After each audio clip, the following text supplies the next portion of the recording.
जय श्री राम। राम कृपा से चैनल में भक्तों आपका फिर से एक बार स्वागत है। राम कृपा से आज की भावपूर्ण कथा। जब मनुष्य के सारे रास्ते बंद हो जाते हैं तब श्री राम अपनी कृपा का द्वार खोलते हैं। बहुत समय पहले की बात है। एक छोटे से गांव में रघु नाम का एक गरीब किसान रहता था। उसके पास थोड़ी सी जमीन थी, एक छोटा सा कच्चा घर था और परिवार में उसकी बूढ़ी माँ, पत्नी और दो छोटे बच्चे थे। रघु बहुत मेहनती था। वह सूरज निकलने से पहले खेत में पहुंच जाता और सूर्यास्त तक मेहनत करता। लेकिन उस वर्ष गांव में भयंकर सूखा पड़ गया। खेतों में दरारें पड़ गईं, कुएं सूख गए और किसानों की आंखों में चिंता उतर आई।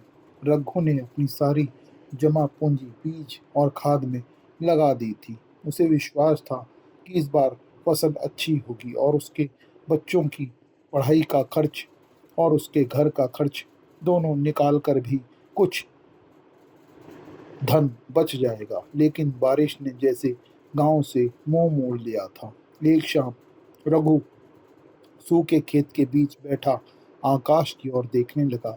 उसकी आंखों में आंसू आ रहे थे।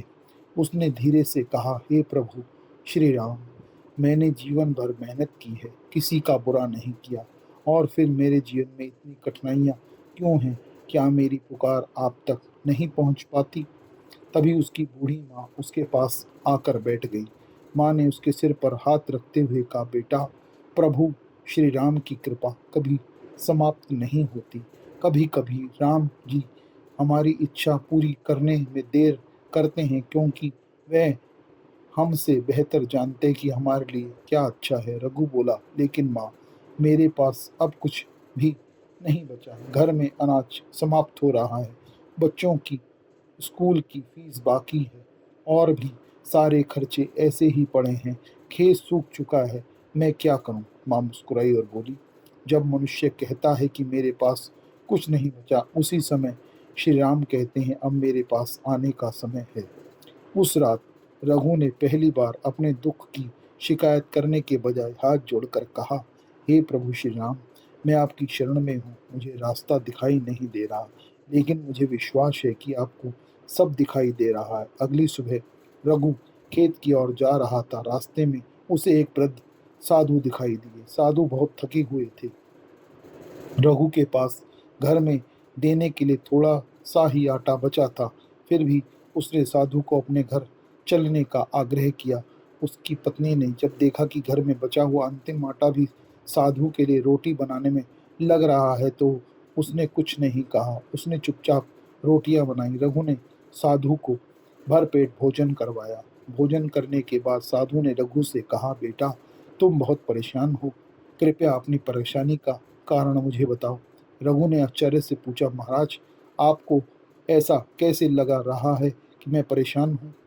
साधु बोले, जिसके चेहरे पर चिंता होती है उसकी आंखें बहुत कुछ कह देती हैं। रघु ने अपना सारा दुख उन्हें बता दिया। साधु कुछ देर शांत बैठे रहे, फिर बोले, तुमने आज अपने घर का अंतिम अन्न मुझे दे दिया। याद रखना, जो व्यक्ति अपनी गरीबी में भी किसी भूखे को भोजन कराता है उसके घर में श्री राम की कृपा अवश्य आती है। रघु ने कहा, महाराज, मैं तो केवल अपना धर्म निभा रहा था।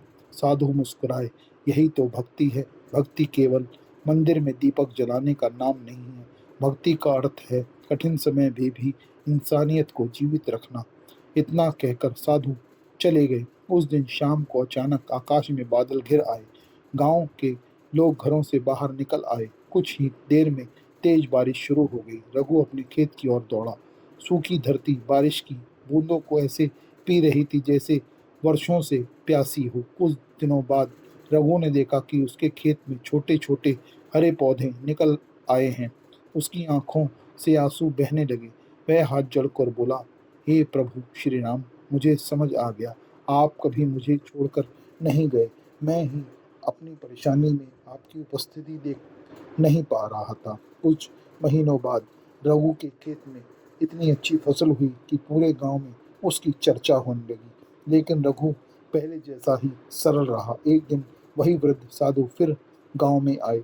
रघु ने उन्हें पहचान लिया और उनके चरणों में गिर पड़ा। साधु ने पूछा, अब तो तुम्हारी परेशानी दूर हो गई होगी।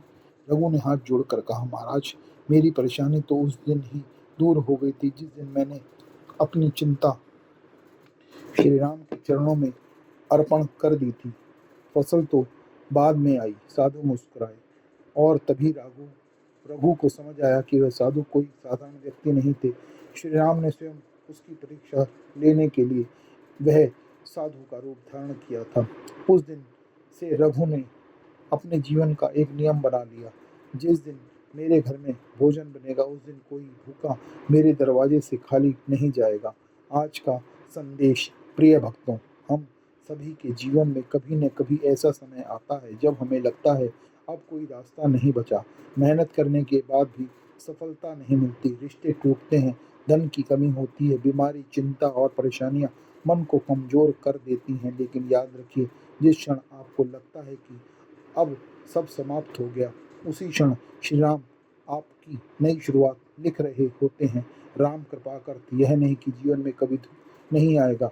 राम कृपा का अर्थ है दुख आए फिर भी मन टूटे नहीं, मुश्किल आए फिर भी विश्वास बना रहे, लोग छोड़ जाएं फिर भी प्रभु साथ रहे, रास्ते बंद हो जाएं फिर भी भीतर से आवाज आए, डरो मत, मैं तुम्हारे साथ हूँ। कभी कभी हम प्रभु से कहते हैं, हे राम, मेरी समस्या दूर कर दीजिए, लेकिन प्रभु शायद कहते हैं, पहले मैं तुम्हें इतना मजबूत बनाऊंगा कि तुम उस समस्या से भी बड़े हो जाओ। इसीलिए आज अपने जीवन की चिंता श्री राम को सौंप दीजिए।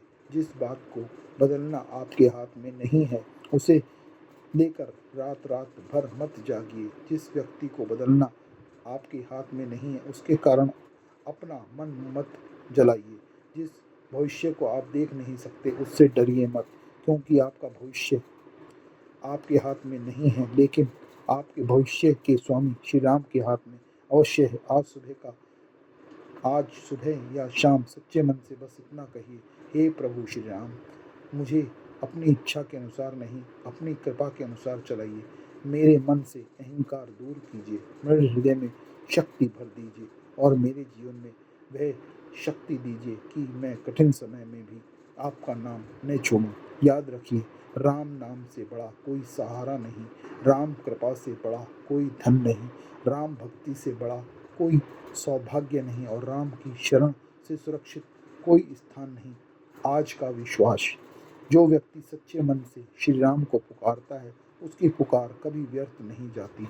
हो सकता है उत्तर आने में समय लगे, हो सकता है रास्ता आपकी इच्छा के अनुसार न खुले, हो सकता है प्रभु आपकी उस स्थान तक पहुंचने के लिए कोई दूसरा रास्ता चुने, लेकिन विश्वास रखिए, राम की देरी राम का इनकार नहीं होती। जब समय सही होगा, श्री राम आपकी ज़िंदगी में ऐसा चमत्कार करेंगे कि आपको अपने पुराने आंसू भी याद आएंगे और आप कहेंगे, प्रभु, उस समय मैं समझ नहीं पाया था, लेकिन आज समझ आया कि आप तब भी मेरे साथ थे। तो बोलिए, जय श्री राम, जय श्री राम, जय श्री राम। राम कृपा से आज का दिन आपका सुख में शांति, विश्वास और प्रभु की असीम कृपा से भर जाए। जय श्री राम, जय श्री राम, जय श्री राम। तो भक्तों, आज की कहानी आपको कैसी लगी और आज का संदेश आपको कैसा लगा, ये हमें कमेंट में ज़रूर बताएं। और अगर आपको यह वीडियो पसंद आया हो तो इस वीडियो को लाइक और चैनल को सब्सक्राइब ज़रूर कीजिए। जय श्री राम, जय श्री राम, जय श्री राम।